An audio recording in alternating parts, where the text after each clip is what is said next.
Buenas tardes a todas y a todos. Agradeceros el estar acompañándonos hoy aquí, el estar acompañando a José Antonio Bosch, el autor del libro El aborto en España, guía jurídico-práctica para la interrupción voluntaria del embarazo.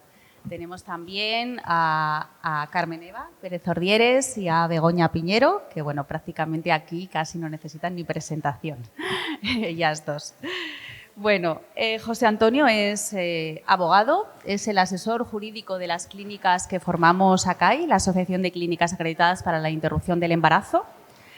Y bueno, es el que nos da ese soporte legal y siempre decimos que en las clínicas hay un poco de José Antonio en cada una de las clínicas, ¿no? Porque es el que nos da el soporte legal a la diversidad de situaciones que vivimos en el día a día, con casos muy concretos, con realidades muy diversas y siempre, bueno, tratando de dar un enfoque individual y personal a cada situación, ¿no? Y encontrando, bueno, pues la respuesta legal que mejor atienda a los derechos sexuales y reproductivos de las mujeres.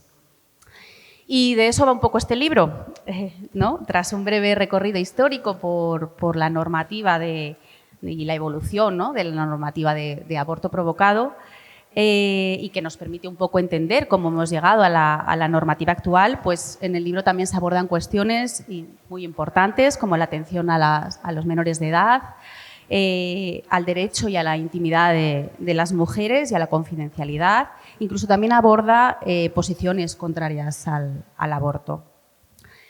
La guía, como bien hemos ido diciendo, es un trabajo eminentemente práctico, que busca aportar seguridad jurídica a personas que se relacionan con la práctica sanitaria del aborto provocado, no solo en el ámbito sanitario, sino también desde otros ámbitos, desde el social, desde el jurídico, a los medios de comunicación, incluso a las propias mujeres que quieren acceder a la interrupción del embarazo. El libro, bueno, intenta dar en definitiva un paso más a que la práctica sanitaria del aborto no solo sea un recurso, sino que sea un recurso libre de estigmas, ¿no? La presentación de hoy no pretende ser algo jurídico, ni mucho menos, nos vamos a aburrir de esa manera, pero sí pretende ser pues, un encuentro para hablar de aborto, un derecho que, bueno, si bien está reconocido por ley, está permanentemente cuestionado y en permanente riesgo de involución, ¿no? Para ello contamos, acompañando a José Antonio, con Carmen Eva y Begoña, que cada una aportará desde su perspectiva personal, profesional y como mujeres feministas, ¿no?, al tema del aborto, ¿no? Carmen Eva, empezamos contigo, si te parece. Carmen Eva ya la conocéis todas, es abogada, es concejala en estos momentos del Ayuntamiento de Gijón y fue diputada y portavoz de Sanidad en el Principado de Asturias. Así que, Carmen, cuando quieras. Bueno, a ver, ¿cojo este? ¿Sí? A ver, ¿funciona? ¿Sí? Bueno, decía Cristina que Begoña y yo, al jugar en casa, no necesitábamos presentación, pero yo sí necesito, personalmente, empezar esta conversación que voy a tener con vosotras y con vosotros. Quiero empezarla dando las gracias, porque creo que es pertinente, ¿no?, que procede en este momento. Darte las gracias a ti, lo primero, Cristina, bueno, en lo personal, porque hayas considerado que yo podía hoy decir algo aquí que fuera de interés, pero también en la calidad en la que hoy te sientas aquí, ¿no?, como representante de las clínicas acreditadas en la interrupción voluntaria del embarazo. Porque, bueno, como trataré de explicaros a lo largo de la breve conversación que quiero mantener con vosotras, el derecho al aborto, desde un punto de vista formal, no garantiza el ejercicio de ese derecho.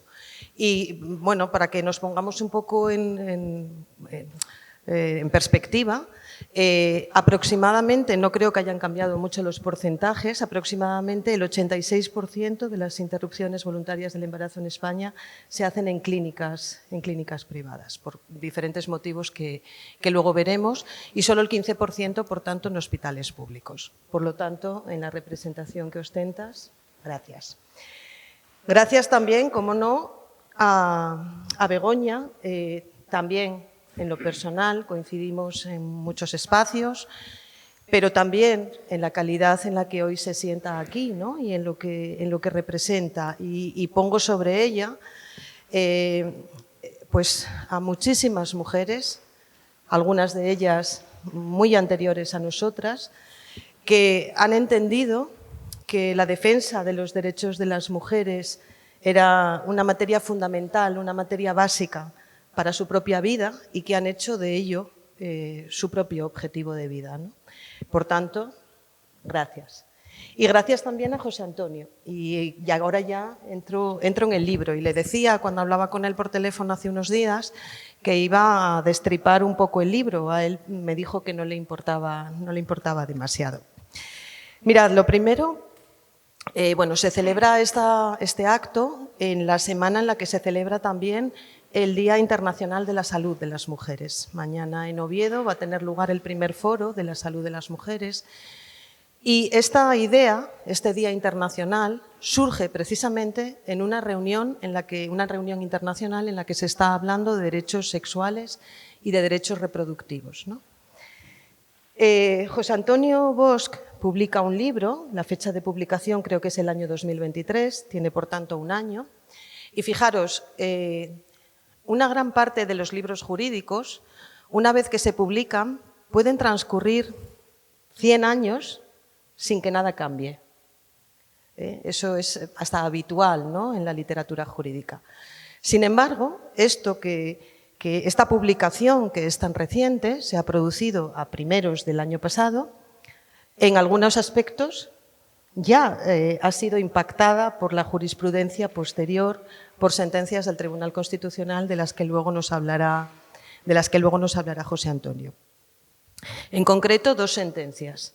Una sentencia que viene a declarar la constitucionalidad de la ley de plazos, de la ley del aborto que establece los plazos, y una sentencia que viene a delimitar cuál es la responsabilidad patrimonial de las administraciones cuando garantizan de una forma no demasiado clara ese derecho de las mujeres a la interrupción voluntaria.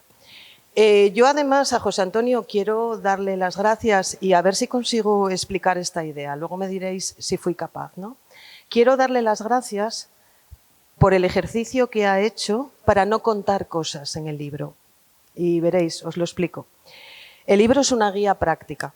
Es una guía práctica avalada por Aranzadi, que es pues probablemente la editorial líder en materia de publicación de asuntos jurídicos. Y José Antonio ha hecho, creo, un ejercicio de contención muy importante para no contar en el libro todo lo que opina y para no contar en el libro todo lo que sabe. Y cuando lo leáis, os daréis cuenta de que se ha dedicado no a lo que fue, no a lo que podría haber sido, sino a lo que es. Y por eso es un libro muy práctico, que yo creo que es indispensable para todas las personas que actúan, ¿no?, que ahora mismo operan en esta materia, en el ámbito de la interrupción voluntaria del embarazo. Pienso en personas de la administración, personas del mundo jurídico, sanitarios, personas relacionadas con la atención social, medios de comunicación que en ocasiones están especialmente desinformados en esta materia. Es una guía, insisto, muy práctica. Tenía otra intención, porque veréis, este tema, el tema del aborto, como sabéis, evidentemente no os digo nada nuevo, está teñido como ningún otro derecho, como ninguna otra institución jurídica, de cuestiones éticas, de cuestiones morales, ideológicas, religiosas, y yo diría que sobre todo esto, sobrevolando todo esto, de machismo, tal y como lo entendemos, puro y duro, de otro intento de controlar, ¿no?, a las mujeres y de controlar su cuerpo. Entonces, me parecía muy importante contextualizar de lo que estamos hablando. Y yo creía que era interesante que pudiéramos partir de lo siguiente. Vamos a pensar en los últimos 100 años, 1924-2024. Y ahí señalamos 8 fechas. Jurídicamente 100 años no son nada. Sin embargo, en esto de lo que estamos hablando, bueno, vosotras y vosotros diréis lo que ha significado, ¿no? Mirad, para jugar a esta ficción de los 100 años, yo pensaba, ¿de qué elemento común podemos partir, ¿no? 1924.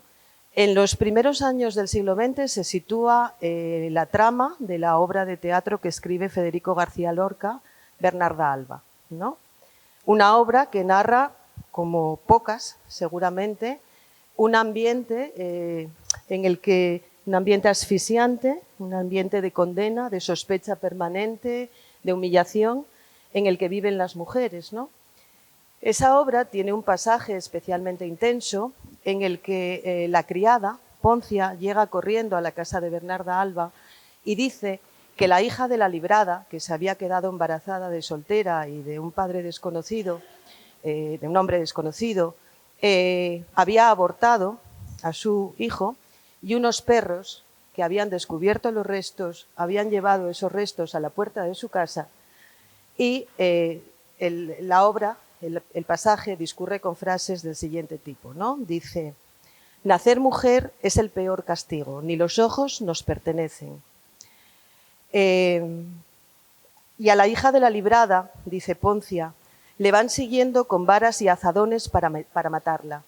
Y Bernarda, en ese momento de la obra, instiga a sus propias hijas a salir para acabar con ella, para acabar con esta mujer, antes de que lleguen los guardias, porque cree que los guardias puedan intentar salvarla, ¿no?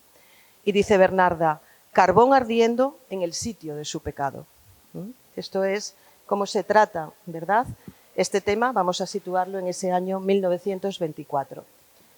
Para poder respirar, para que esto sea un poco más amable, en el año 1936, en España, y así se refleja en la obra, José Antonio, se promulga la norma probablemente más avanzada de toda Europa en materia de aborto. Es un decreto catalán que prevé que las mujeres, por su mera voluntad, por la manifestación de su deseo en determinados supuestos, puedan, dentro de los 3 primeros meses de embarazo, llevar a cabo esa interrupción voluntaria del embarazo.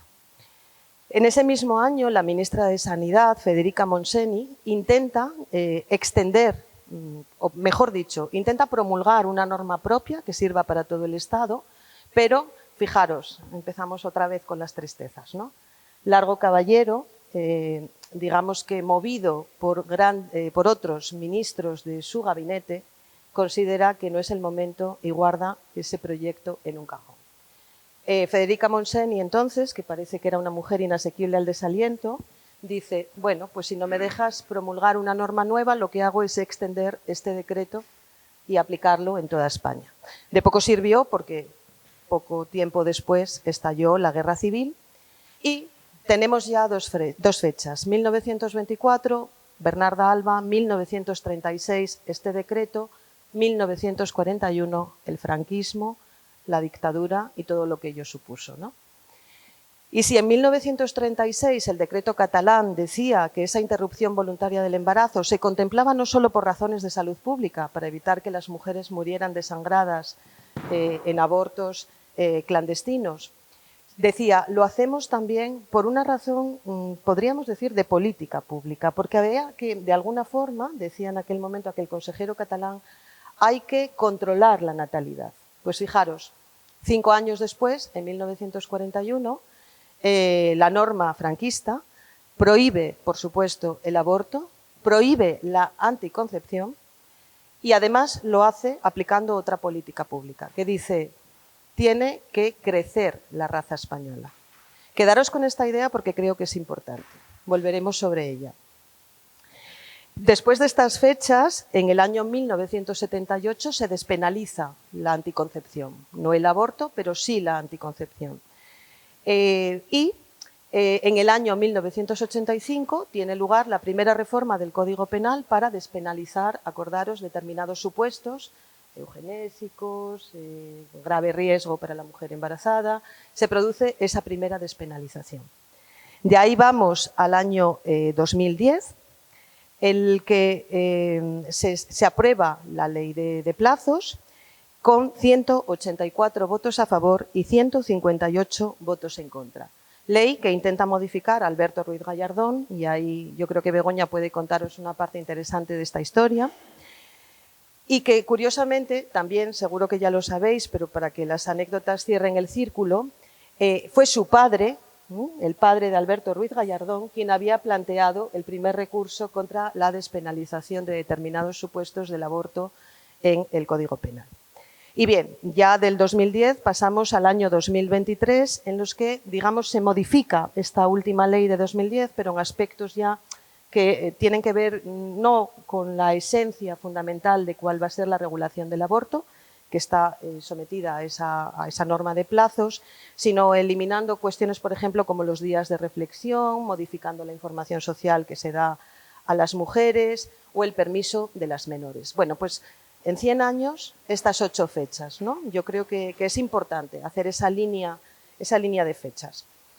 ¿Qué ocurre durante todo este tiempo? Lo que ocurre es que, con independencia de cuáles hayan sido las leyes, más liberalizadoras, más represoras, más reconocedoras de derechos o menos, las mujeres han abortado. La diferencia estriba en que lo han hecho acogiéndose a un derecho y a unas condiciones clínicas de salud y de seguridad, o lo han hecho en condiciones infrahumanas. O, otro motivo de diferencia, quienes económicamente se lo podían permitir viajaban al extranjero para poder practicar esas interrupciones con menos riesgo para su salud, y quienes no podían permitírselo seguían abortando en condiciones inseguras, en condiciones clandestinas, y se quebraba sobre todo la equidad, ¿no? La igualdad. El contexto histórico del que quería hablaros no va a terminar aquí, pero ya la última parte la reservo para el final. Esta aprobación de la ley de plazos, lo que permite, la última ley, la que reconoce esta situación en la que las mujeres pueden acudir a la interrupción voluntaria del embarazo por su voluntad en unos plazos determinados, dentro de las 14 primeras semanas, lo que hace entonces es acomodar lo que se estaba produciendo a la realidad jurídica. Y de esa forma, digamos que desaparece la inseguridad jurídica. Porque la inseguridad jurídica muchas veces tiene que ver con situaciones que en la vida real, en la vida cotidiana, se practican y se hacen de una determinada manera y jurídicamente están reguladas de otra. Estoy pensando, por ejemplo, a modo comparativo en lo que ocurrió durante bastante tiempo con cuestiones relacionadas con la eutanasia, ¿no? Con el alargamiento, el encarnizamiento, muchas veces al final de la vida. Había personal sanitario que era muy consciente de que aquella situación de alargamiento, de encarnizamiento no tenía sentido, contribuían en cierto modo a aliviar esos sufrimientos, pero en ocasiones se encontraban con denuncias judiciales, pienso por ejemplo en el doctor Montes, ¿no? Porque se producía ese desacompasamiento entre lo que jurídicamente se regulaba y la realidad que se producía. Bien, la ley de plazos yo creo que viene a recoger jurídicamente la realidad, ¿no? Lo que socialmente ya está previsto y ya está admitido. Pero ¿qué ocurre? De esto las mujeres, por desgracia, no tengo ninguna duda, sabemos demasiado. Los reconocimientos formales de los derechos, el que un derecho esté contemplado en una norma, no significa, en muchísimos casos, el reconocimiento material de ese derecho, la posibilidad de ejercerlo. Se denomina a muchas normas que se dictan, que se promulgan en materia de igualdad, se le denomina derecho blando, ¿no? Soft law.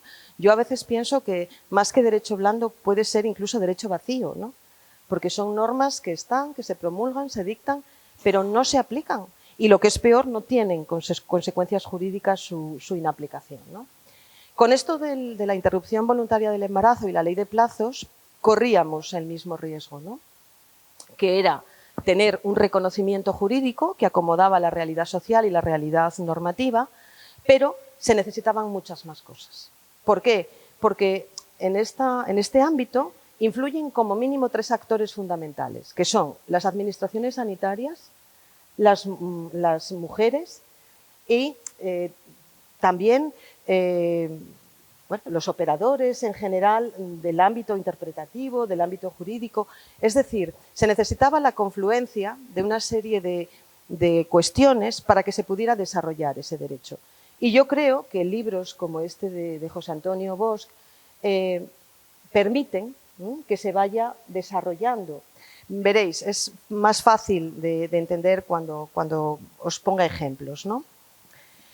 ¿De qué serviría una ley de regulación, una ley de plazos, en la que, por ejemplo, no se tuviera en cuenta que hay abortos eugenésicos, es decir, aquellos en los que se accede a la interrupción voluntaria del embarazo por graves malformaciones en el feto, que no se practican por obstaculización de los profesionales médicos? Y ahí hablaremos, bueno, mencionaremos un poco lo que ocurre con determinados comités, comités terapéuticos, creo que se denominan, comités clínicos, que son los que deben certificar a posteriori que efectivamente existe esa grave anomalía que hace inviable al feto y que en muchas ocasiones, como creo que ocurrió en la sentencia de Murcia, ¿verdad?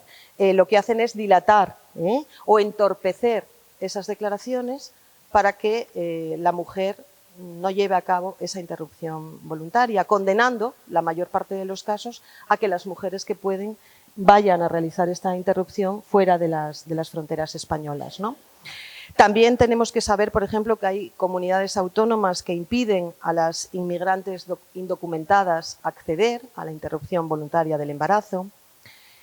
Hay una dificultad que deriva de la objeción de conciencia de los profesionales sanitarios. José Antonio menciona en alguna parte de su libro, equipara la objeción de conciencia a la objeción de condiciones, ¿no? Porque dice, seguro que hay muchos profesionales que no serían objetores, pero que lo acaban siendo porque bien su jefe sanitario lo es, porque creen que van a ver mermada su posibilidad de carrera profesional o incluso porque si ellos no fueran objetores, no siéndolo como únicos miembros de su equipo de obstetras, de sanitarios, acabarían realizando solo interrupciones voluntarias, ¿no?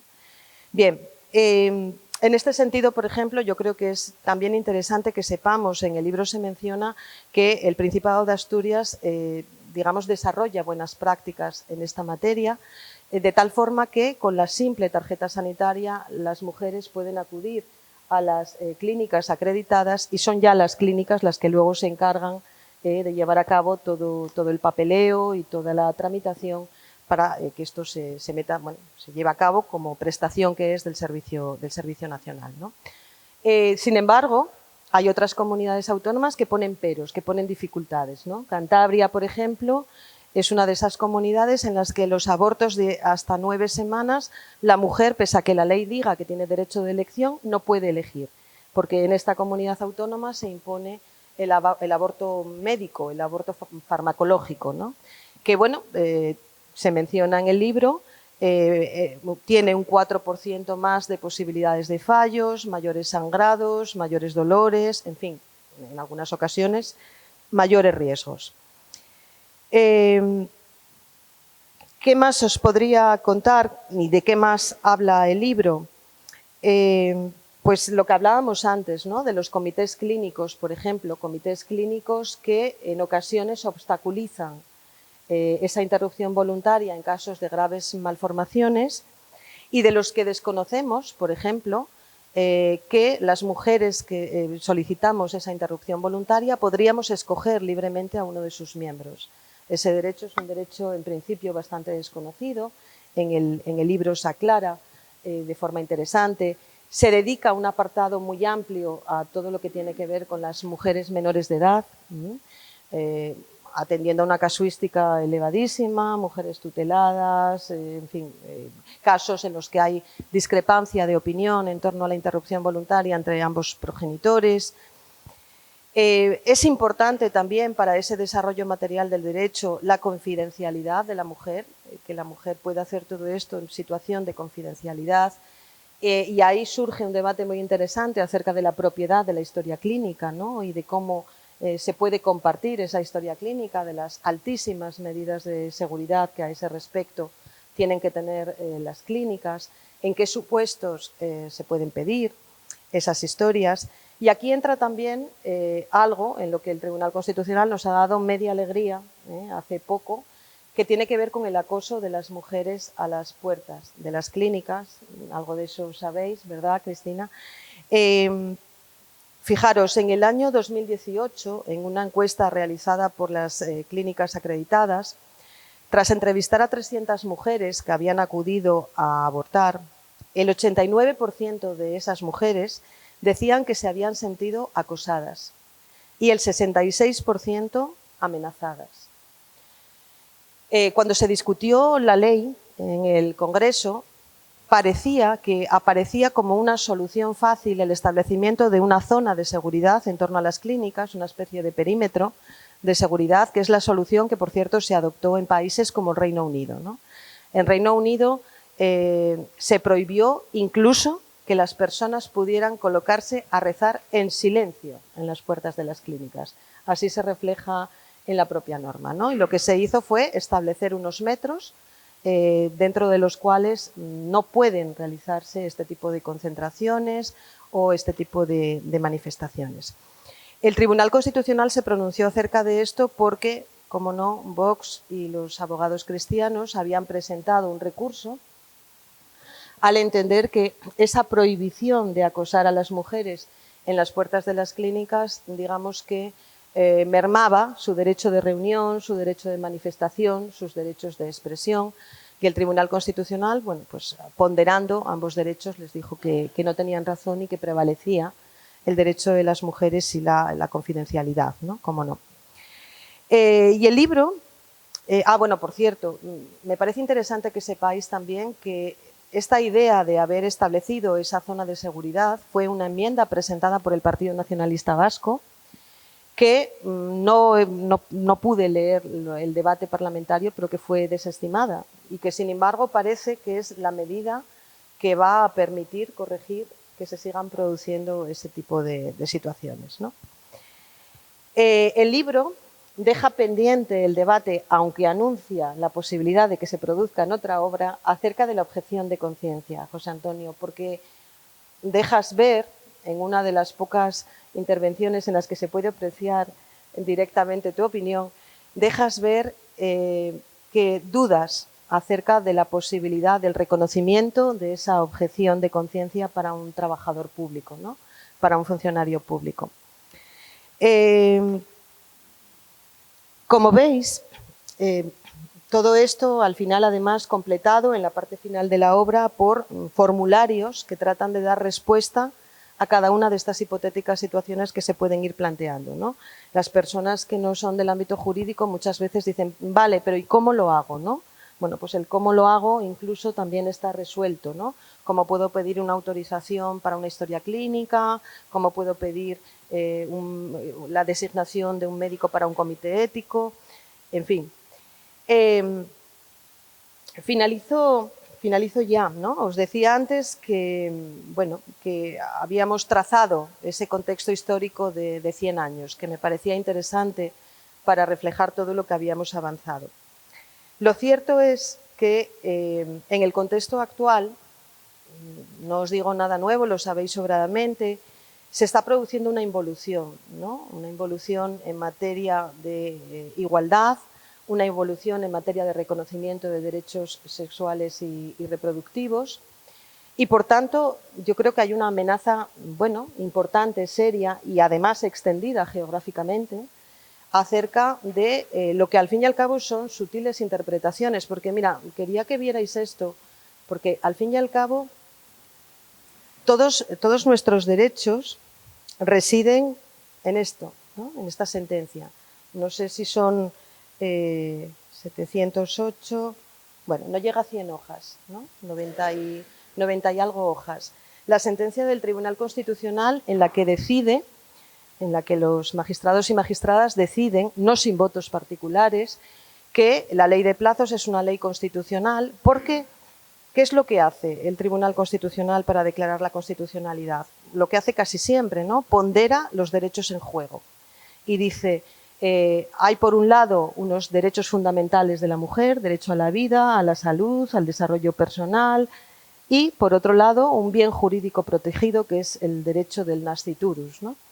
Y lo que hace, resumo muchísimo, resumo mucha historia en estas palabras, pero lo que hace es que durante un plazo determinado, dice, prevalecen absolutamente los derechos de la mujer sobre los derechos del nasciturus.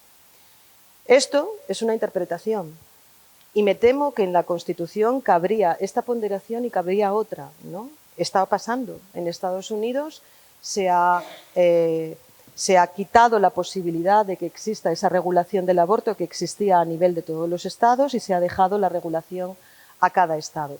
En virtud de eso, Florida ya ha aprobado la ley del latido, que es que el aborto es posible hasta la 6ª semana, ¿no? En muchas ocasiones ni siquiera probablemente habrá dado tiempo a detectar a la mujer que está embarazada. Meloni, una persona que a juicio de otras merece ser escuchada y merece ser tenida en cuenta, está diciendo en Italia, está permitiendo que quienes acosan no estén en la puerta de las clínicas, sino que entren dentro de las clínicas a dar charlas y a ponerles a las mujeres el latido fetal, ¿no? Milei dice que la agenda abortista es una agenda asesina y ahora retomamos un poco lo del principio, una cosa que me preocupa mucho. Y dice, estamos en una situación de alerta demográfica. Es muy importante repuntar la natalidad. Cuidado, ¿no? Porque a veces los equilibrios, las interpretaciones, no van a venir de la mano más obvia, no van a venir del negar los derechos de las mujeres. A veces van a venir, pueden venir envueltos en políticas públicas. China durante algún tiempo restringió la capacidad de las mujeres de tener hijos. Parece que lleva ya unos cuantos años que ha quitado, ¿no?, esas normas. De ahí a poner otras que obliguen a las mujeres a tener un número de hijos. A ver, las distopías desgraciadamente en ocasiones se cumplen, ¿no? Entonces, bueno, para terminar, nos queda el ejemplo de Francia, ¿no? En Francia ha ocurrido todo lo contrario y la camiseta de Bego creo que va un poco en esa línea, ¿no? En Francia se ha reconocido constitucionalmente la libertad de la mujer para interrumpir voluntariamente su embarazo. Además, el resultado de la votación ha sido, yo creo que ejemplar, ¿no? 780 votos a favor, 72 votos en contra y 52 abstenciones, ¿no? Creo que sería muy importante que en la medida de lo posible todas las personas que estamos aquí hagamos una campaña de concienciación con nuestro entorno para que caigamos del lado de lo que ha ocurrido en Francia, porque lo contrario puede ser bastante terrible. Y con esto pues termino. Muchas gracias.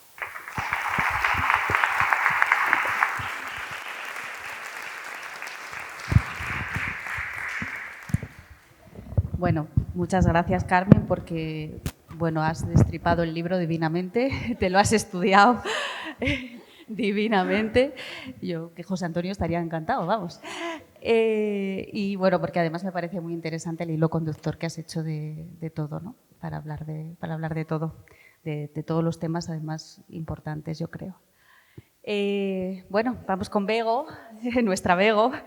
Bueno, Begoña es la presidenta de la tertulia feminista Les Comadres, que junto con las mujeres de Barredos, Mujeres por la Igualdad de Barredos, que siempre me confundo, bueno, pues fueron las que tomaron la iniciativa de montar ese tren de la libertad que nos llevó a Madrid y que bueno, que al final fue una idea que quería conseguir parar una atrocidad que querían hacer con la ley del aborto, ¿no? Y bueno, salió bien, el objetivo fue cumplido, así que bueno, cuéntanos un poco.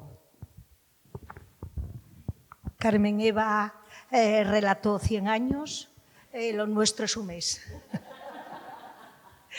Porque fue un mes lo que tardamos en montar la manifestación del Tren de la Libertad.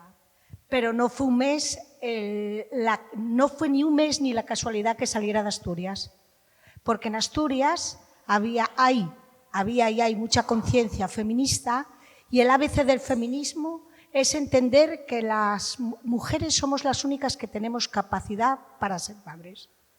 No todas las mujeres tienen que ser madres, pero desde luego quien pare tiene que ser una mujer. Y eso es, yo creo que la base principal del feminismo, ¿no? Saber que es nuestro cuerpo y nuestra decisión última si queremos ser o no ser madres. Y digo que tardamos un mes en montar la manifestación, pero la tertulia feminista Les Comadres no tardó un mes en llegar a la conclusión de que este era, como ya os digo, el ABC del feminismo, ¿no? Llevábamos desde 1986 funcionando como tertulia feminista, y una de las cuestiones que todos los cursos, llamamos nosotros curso a lo que hacemos durante el año, era siempre estaba el tema del aborto, bien solas o bien acompañadas, porque en Asturias teníamos la plataforma por el derecho al aborto de Asturias, y ahí estábamos todas las organizaciones feministas y los partidos políticos también estaban representados, y estábamos luchando ya por una ley de plazos. Teníamos en mente siempre que lo que queríamos era una ley de plazos, que era lo que había en el entorno de nuestro país, ¿no? En Francia, como bien dices, puesto por la derecha, porque Simone Veil no era una mujer de izquierdas, era una mujer conservadora, y sin embargo en Francia ya demostraron que nos iban a llevar la delantera en cuanto al tema de la libertad de decidir de las mujeres. Entonces, repito, ya habíamos hecho de todo con la tertulia, solas y acompañadas. Hasta nos fuimos a autoinculpar a los juzgados para decir que habíamos abortado o que habíamos acompañado a abortar a una mujer cuando la edad ya no nos acompañaba para decir que habíamos abortado, por miedo a que nos metieran presas por embusteras. Así que llevábamos años, repito, reclamando lo que la Constitución reconoce, pero el patriarcado nos niega: ser consideradas ciudadanas de pleno derecho. Y en el año 2010 recibimos con cautela y alegría la Ley de Salud Sexual y Reproductiva y de Interrupción Voluntaria del Embarazo. No era exactamente lo que reclamábamos, pero al menos ya contemplaba la libre decisión de las mujeres durante las primeras 14 semanas. No 6, 14, porque 6 a veces ni te enteras. Pero ¿qué pasaba? Que el PP ya mostraba siempre su rechazo, y de ahí el número de votos que hubo en contra. Y gana en el 2011 por mayoría absoluta y nombra a don Alberto Ruiz Gallardón como ministro de Justicia. Y entonces ya nuestras alarmas se pusieron a funcionar como máquinas bien preparadas para decir que estábamos muy cansadas ya de decir que el derecho al aborto es un derecho que tiene que estar reconocido como un derecho humano. Tanto es así que en febrero del 2012, al poco de ser nombrado ministro, ya nosotras le nombramos Felpeyu, y queda recogido en el acta por la brutal involución que pretende imponer en la legislación que afecta directamente a las mujeres. Llegamos al 2013 con la convicción y la seguridad que desde el gobierno de don Mariano Rajoy se estaba fraguando un anteproyecto de ley que iba a derogar la legislación vigente y que nos iba a devolver a la Edad Media en cuanto a derechos de las mujeres se refiere. De hecho, el lema de las asociaciones y organizaciones de mujeres de Gijón del 8 de marzo de ese año fue: desde el feminismo, ni un paso atrás. Yo también lo traigo escrito, ¿eh? Ese mismo año, en diciembre, trajimos a que nos diera una conferencia Consuelo Catalá, bajo el título Por el derecho a decidir. Consuelo Catalá es una mujer muy importante en cuanto al tema del aborto, y además fue una de las que llevaron al Congreso a exponer los motivos de la ley de plazos. Ya íbamos calentando motores, como bien veis. Y el viernes, estaba hoy hablando del miércoles 18, y el viernes 20 de diciembre comenzamos la jornada con la noticia de que el Consejo de Ministros había aprobado el anteproyecto de ley orgánica para la protección de la vida del concebido y de los derechos de la mujer embarazada. Ahí queda. Cerrábamos las actividades del año con una conferencia de Amelia Valcárcel sobre antropología, pero la actualidad pudo más. Y Amelia Valcárcel, no podía ser de otro modo, en vez de hablar, empezó a hablar de nuestro derecho a decidir y lo que significa la defensa de nuestra dignidad como ciudadanas. Todo ello nos llevó a tomar la decisión de proponer a nuestras amigas y compañeras de la Asociación de Mujeres por la Igualdad de Barredos y al resto de asociaciones de la Cuenca, porque está ahí Luisina Marrón, que también estaba, que adelantáramos la comida anual y valorar qué podríamos hacer ante esta situación. Era urgente, así que las llamamos por teléfono y fijamos la fecha para el día 26 de diciembre. Nos reuniremos en Pola de la Viana, en el local que ellas eligieran. ¿Cuál reto se trataba? Durante la comida, y una vez que Amelia Valcárcel resumió la terrible situación de emergencia moral en la que nos encontrábamos y lo que habíamos hablado en Gijón sobre la necesidad de llevar a cabo alguna acción que traspasase el ámbito de nuestra Asturias, empezaron a surgir ideas. No os digo cuáles, porque la mayoría de las que estáis aquí ya lo sabéis y fueron muchas y muy variadas. La primera decisión en firme fue ir a Madrid, lo antes posible, antes de que se presentara el anteproyecto de ley en el Congreso. Y eso parecía que iba a ser muy pronto. Por la información que disponíamos, nos parecía que no lo podíamos retrasar más allá del sábado 1 de febrero de 2014. Estamos agotando el mes. ¿Qué haríamos para llegar a Madrid? Ahí empezaron las propuestas. Entonces surgió la gran idea de emular las marchas mineras e ir andando hasta allí. Eso provocó un silencio atronador, solo roto por las explicaciones que iban dando, sobre todo Maricusa, de cómo había sido la marcha minera y lo que costaba caminar y lo fácil que era perder el turno y los agujetes y, en fin, la edad no nos acompañaba. Y llegamos a la conclusión de que la media de edad, repito, hacía inviable esa opción porque no nos daba el cuerpo para hacerlo en tan poco tiempo. Por suerte, una de nosotras, Paz, dijo casi susurrando, podíamos ir en tren e ir recogiendo a la gente y apoyos por el camino. Hubo alivio y aplausos a partes iguales.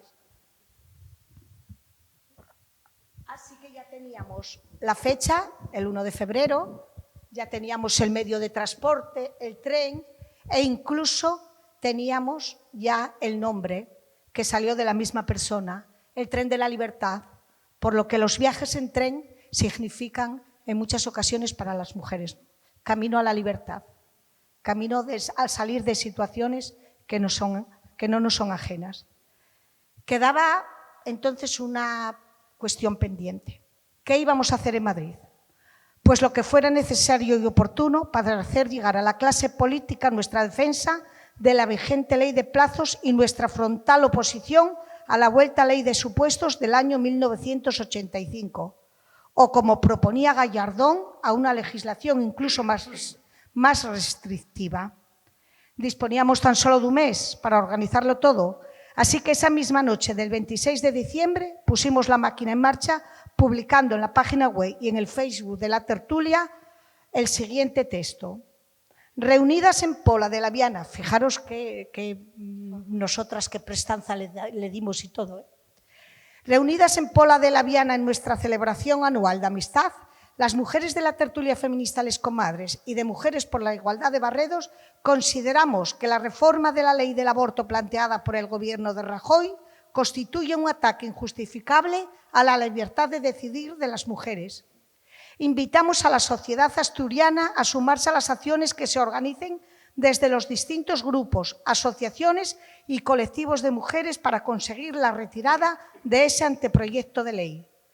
Acordamos organizar el Tren de la Libertad, que partirá desde Asturias para llegar a Madrid el 1 de febrero con el fin de exigir que se mantenga vigente la actual ley de salud sexual y reproductiva y de interrupción voluntaria del embarazo.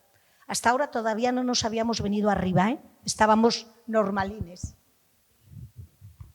Acordamos ir en tren, ya os lo había comentado, y decidimos reservar 100 plazas. Entre las asociaciones que ahí estábamos, 100 plazas nos parecía un número asequible de cubrir.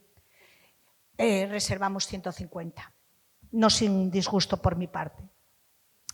Y cuando ya teníamos los 150 billetes de tren, pues descubrimos que los horarios de los trenes desde Asturias a Madrid nos obligaban, para llegar con el Congreso abierto, a emprender el viaje no de sábado como habíamos previsto, sino de viernes y hacer noche en el camino. Con lo cual había que buscar 150 lugares, 150 camas donde dormir. Tampoco nos amilanamos, lo buscamos perfectamente y llegamos a Valladolid el 31 con nuestro hotel reservado y pagado religiosamente. Para nuestra sorpresa, a principios de enero, cuando ya nosotros teníamos todo organizado, el Partido Popular anunció que iba a celebrar en esa misma ciudad y fecha su convención nacional. Nosotras habíamos escogido Valladolid porque era lo que mejor nos quedaba. El Partido Popular escogió Valladolid por la fama que tenía, estoy segura. Eso nos animó a contactar con nuestras compañeras de la Coordinadora de Mujeres de Valladolid para organizar un encuentro manifestación que nos llevó hasta al mismo auditorio donde el señor Gallardón y sus cómplices no les quedó más remedio que escuchar nuestras reivindicaciones. La iniciativa del Tren de la Libertad y el potente texto que escribió Alicia Millares, Porque yo decido, estaban aglutinando todo el rechazo y malestar que el infame anteproyecto de ley provocaba. Y eso también lo percibieron los medios de comunicación, que comenzaron a mostrar un creciente interés por la convocatoria. Intuimos entonces que aquello iba a ser algo grande, muy grande. En ese momento tomamos la muy acertada decisión de contactar con la plataforma Decidirnos Hace Libres para solicitar su ayuda en la organización de nuestra arribada a la capital a las 12 de la mañana del sábado 1 de febrero, lo que incluía los trámites a realizar con el Ayuntamiento y la Delegación de Gobierno de Madrid, y para celebrar una asamblea por la libertad por la tarde en la que las organizaciones y asociaciones, previa solicitud de intervención, pudieran presentarse y compartir sus consideraciones de estrategia o políticas en materia de derechos sexuales y reproductivos. Su colaboración fue imprescindible e inestimable. No hubiéramos podido llevarlo a cabo sin la plataforma Decidirnos Hace Libres, os lo aseguro. Recibimos también a la par la petición de venir a firmar un documental sobre el tren y sobre el movimiento que se estaba organizando, tanto por parte del colectivo de mujeres cineastas contra la reforma de la ley del aborto, como por la parte de CIMA, que es una asociación de mujeres cineastas. El tren de la libertad comenzaba a mostrarse imparable. La última semana de enero fue casi inenarrable. Para nosotras supuso jornadas interminables de trabajo en las que fuimos resolviendo lo urgente, lo importante y lo que fuera surgiendo. Y como nuestra, la decisión que adaptamos respecto a la cesión de organizaciones políticas y sindicales el 28 de enero del 2014. Les enviamos un escrito para dejarles claro que faltaba muy poco para la movilización del 1 de febrero y os recordamos que esa idea nace para dar visibilidad a la exigencia de las asociaciones de las mujeres para que el ministro Gallardón no toque ni retoque la ley de reproducción sexual e interrupción voluntaria del embarazo. Es decir, la que aún está vigente. Y les pedíamos que el protagonismo fuera para las organizaciones de mujeres. Lo pusimos como fundamental. No queríamos que esa manifestación se convirtiera en un 1 de mayo. Nos hicieron caso y hemos de decir que se portaron y se portaron muy bien. Y llegó el 31 de enero, salimos desde Asturias. Resulta muy difícil poner en palabras todo lo que sentimos. El recibimiento en las estaciones en que paraba el tren era impresionante y muy estimulante. No éramos aún capaces de imaginar lo que ocurriría en Madrid al día siguiente, pero cuando la noche del 31 de enero vimos en televisión cómo reaccionaba Gallardón, que se había negado a hablar de su anteproyecto de ley en la Convención Nacional de su partido, ante lo que estaba sucediendo, ahí sí tuvimos claro que el Tren de la Libertad y todas las acciones reivindicativas que le acompañaban inevitablemente le iban a arrollar. La manifestación fue una especie de catalizador del movimiento feminista con el que conseguimos el objetivo inicial. El 23 de septiembre de 2014, el presidente del Gobierno, Mariano Rajoy Brey, informó de que había decidido retirar la reforma de la ley del aborto. Y esa misma tarde presentaba Alberto Ruiz Gallardón su dimisión como ministro de Justicia. Hicimos lo que había que hacer y visto lo visto, lo hicimos bien. Voy a dar, ya veis que ya gastamos el mes, no los 100 años, el mes. Me temo que vamos a tener que seguir. Voy a deciros dos cosas que para el Tren de la Libertad fueron muy importantes también, para que quede grabado y que nadie pueda quitarle esta victoria al movimiento feminista. El día 7 de julio del 2014, ya veis que poquitín después, se estrenó en Gijón el documental de Yo decido el Tren de la Libertad en el Teatro Jovellanos, el cual llenamos. Y el 10 de julio de 2014 fue su estreno simultáneo en más de 100 cines y auditorios de toda España. Y comenzó su difusión de manera gratuita a través de la plataforma Vimeo. Yo de verdad os digo que si alguna persona de las que aquí está, cosa que ya empiezo a dudar, no vio el documental, que lo vea, porque es emoción en estado puro. El 15 de octubre de 2014 le tuvimos que poner una querella criminal, no fue gestionada por ti, ya lo siento, que sufragamos a escote pericote contra el obispo de Alcalá por un delito de injurias graves hechas con publicidad al comparar el Tren de la Libertad con el Tren de la Muerte y la marcha desde la estación de Atocha en Madrid con Auschwitz y el Holocausto.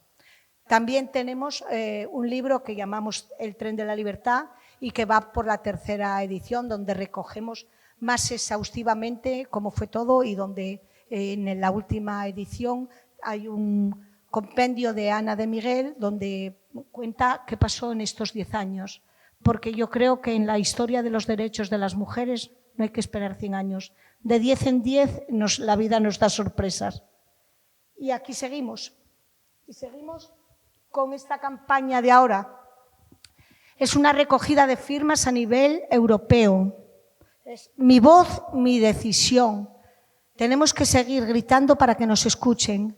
Queremos que todas las mujeres que viven en Europa, nos gustaría que fuera todas las mujeres del mundo, pero en este caso vamos a empezar por lo cercano, que todas las mujeres que viven en Europa puedan decidir libremente si quieren o no quieren seguir con su maternidad. Y para ello hay un presupuesto en el Parlamento Europeo que se puede destinar para tal fin. De manera que si una mujer vive en un país donde el derecho al aborto no está reconocido, como es Malta, la puedan llevar y no le cueste nada a otro país cercano para que aborte. La puedan llevar, la puedan atender, le puedan pagar el aborto y luego la puedan devolver a su país de origen sin que a la mujer le cueste ningún sacrificio económico, no como pasaba aquí cuando había que ir a abortar o a Francia o a Londres. Y por último, no quiero dejar de deciros algo que todas las mujeres y todos los hombres debieran de tener en mente. ¿Qué es lo que pedimos? Pedimos educación sexual para decidir, anticonceptivos para no abortar, aborto legal para no morir.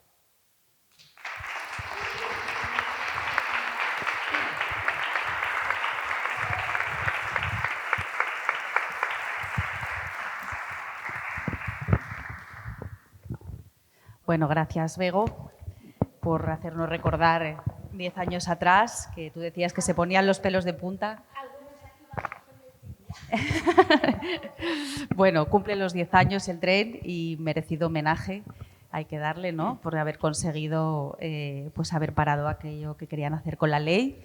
Y bueno, creo que muchas de las que estamos aquí lo hemos vivido y hemos estado montadas en el tren desde el minuto cero. O sea que... No mentiste. Bueno, José Antonio, es tu turno. Te dejamos que nos cuentes. Bueno, pues primero buenas tardes a todas y a todos.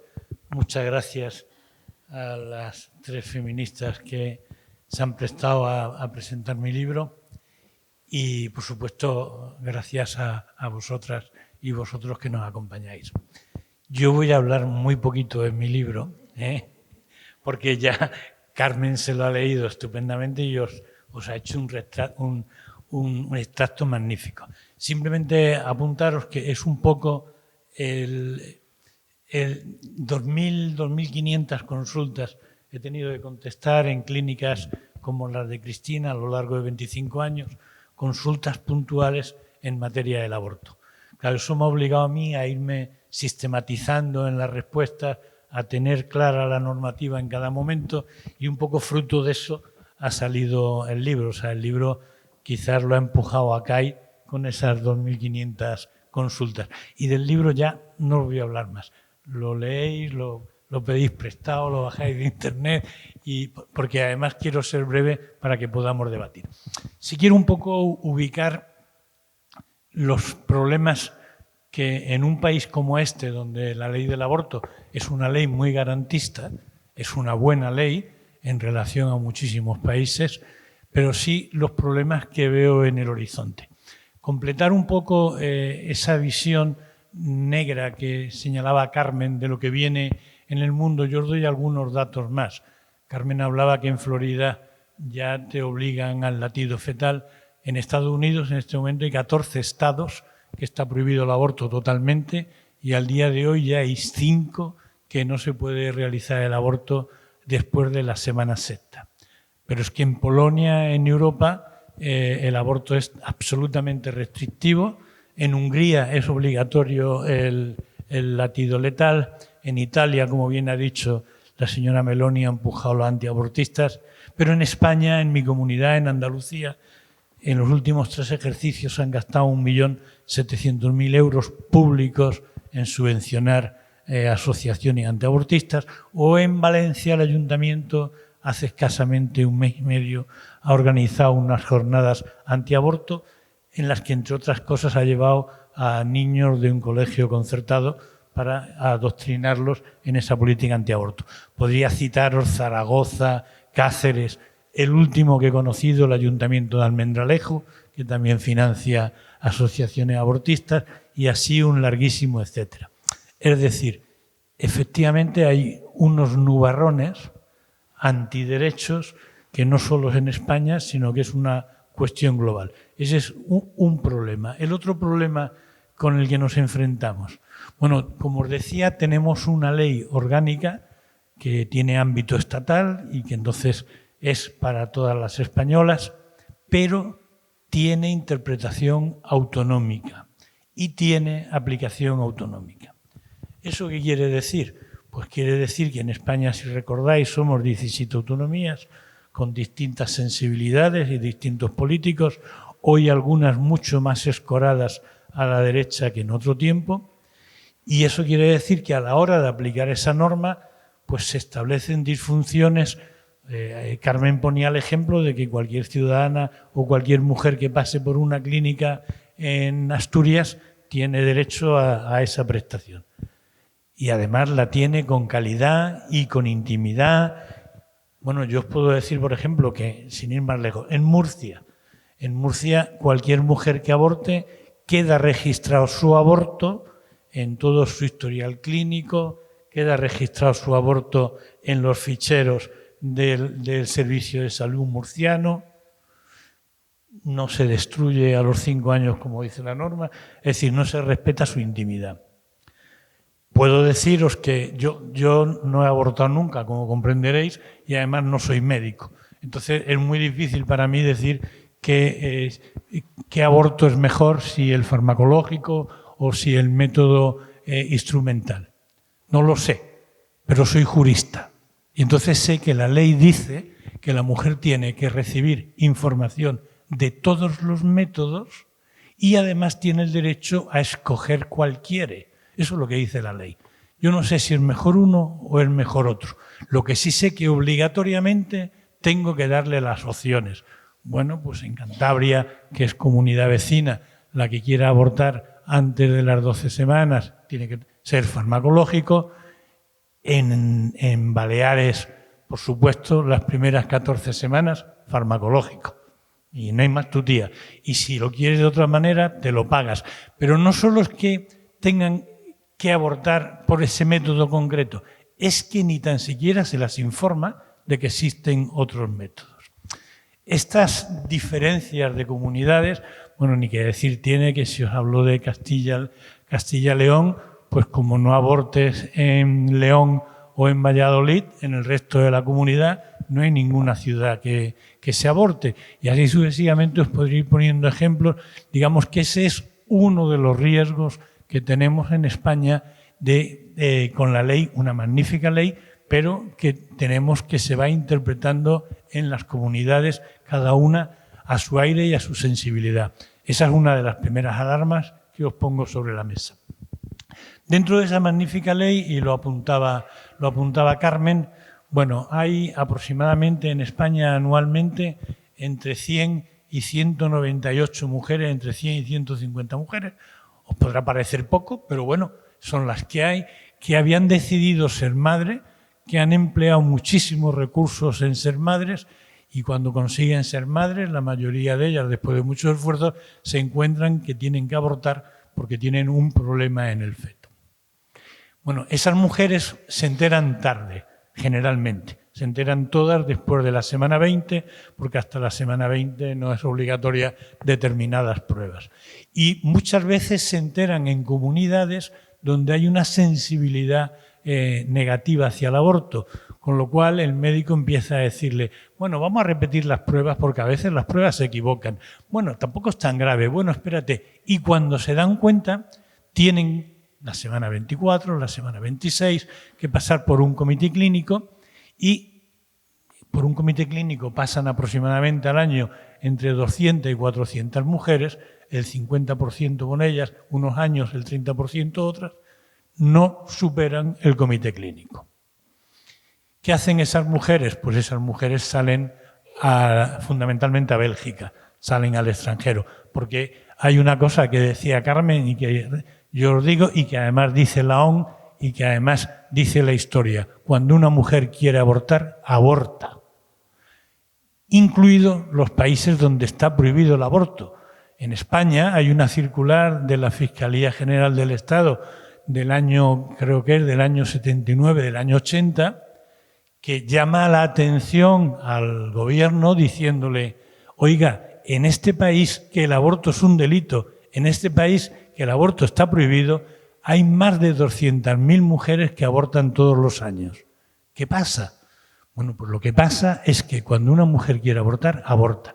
La diferencia es que si hay un sistema legal de seguridad jurídica, hay un sistema sanitario razonable, lo hace con seguridad, lo hace sin jugarse la vida, y cuando no existe sistema, lo hace con riesgo y muchas veces en perjuicio de su vida.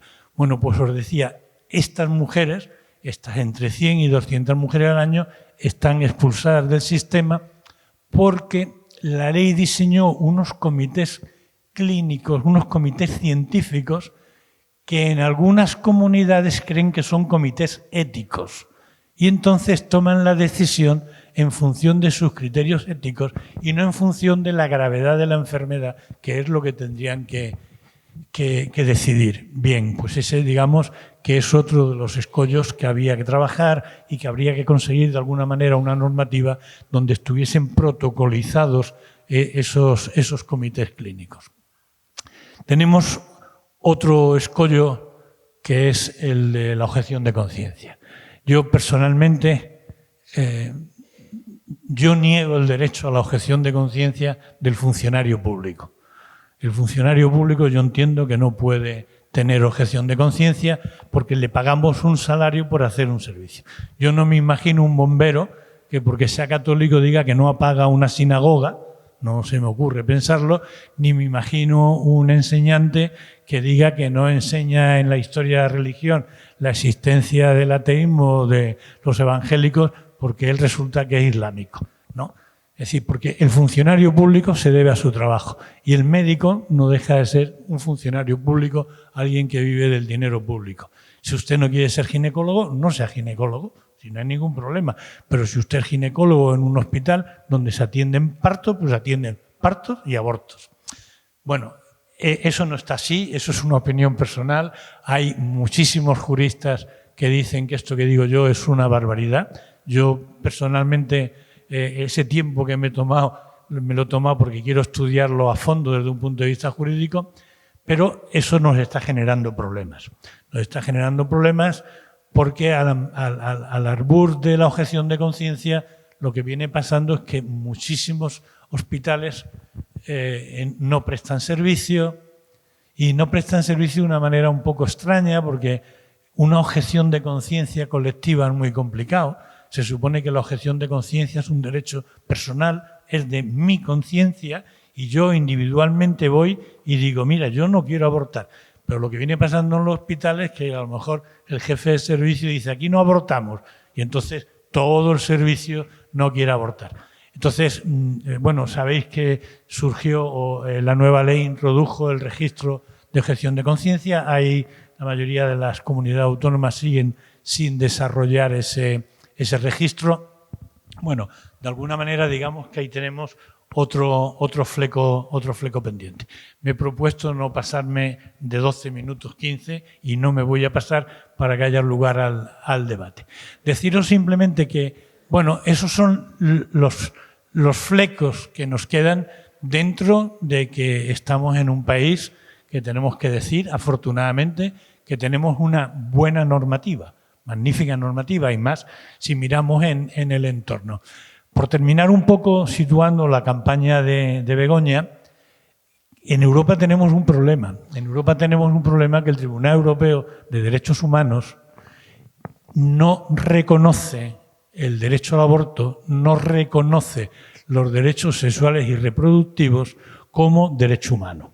Sabéis que hasta ahora sí en Naciones Unidas sí se ha reconocido ya los derechos sexuales y reproductivos de la mujer como contenido integrante de los derechos humanos, pero el Tribunal Europeo no lo ha querido reconocer nunca. ¿Por qué?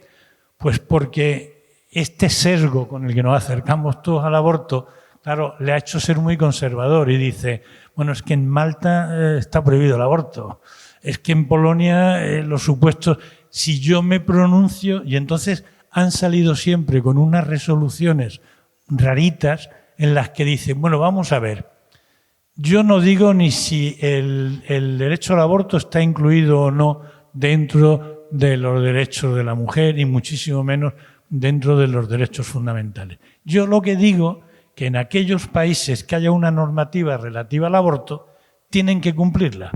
Si no hay normativa, se cumple la normativa no habiendo aborto. Si hay normativa, cúmplase la normativa. Claro, por eso, para mí, esta campaña de la que habla Begoña, que realmente lo que pretende es un primer empujón para que aquellas mujeres que viven en estos países que no se puede abortar, yo creo que hay que seguirla trabajando y hay que seguir empujando desde toda Europa en la línea de que el Convenio Europeo de Derechos Humanos sí reconozca dentro de su contenido los derechos sexuales y reproductivos de la mujer. Si logramos eso, evidentemente estaremos logrando impulsar el aborto un poco para toda Europa. Y yo creo que eso, quizás con el empuje de Francia y con el empuje de esta campaña, tenemos que trabajarlo. No soy excesivamente optimista porque los vientos que tenemos y las mayorías que van surgiendo en los distintos parlamentos no me hacen ser demasiado optimista en cuanto a los resultados. Pero ya sabéis que el horizonte hay que apuntar siempre al horizonte, se llegue o no se llegue nunca, pero desde luego hay que caminar al horizonte. Al final de todas estas cosas que os decía Carmen, de esto que os he comentado, de estos problemas, es de lo que hablo en la guía y como dice Carmen, esto se desactualiza a una velocidad de vértigo. Bueno, seguiré trabajando con ello y si a alguien le sirve de algo la guía o le sirve de apoyo, pues me sentiré totalmente recompensado. Muchas gracias.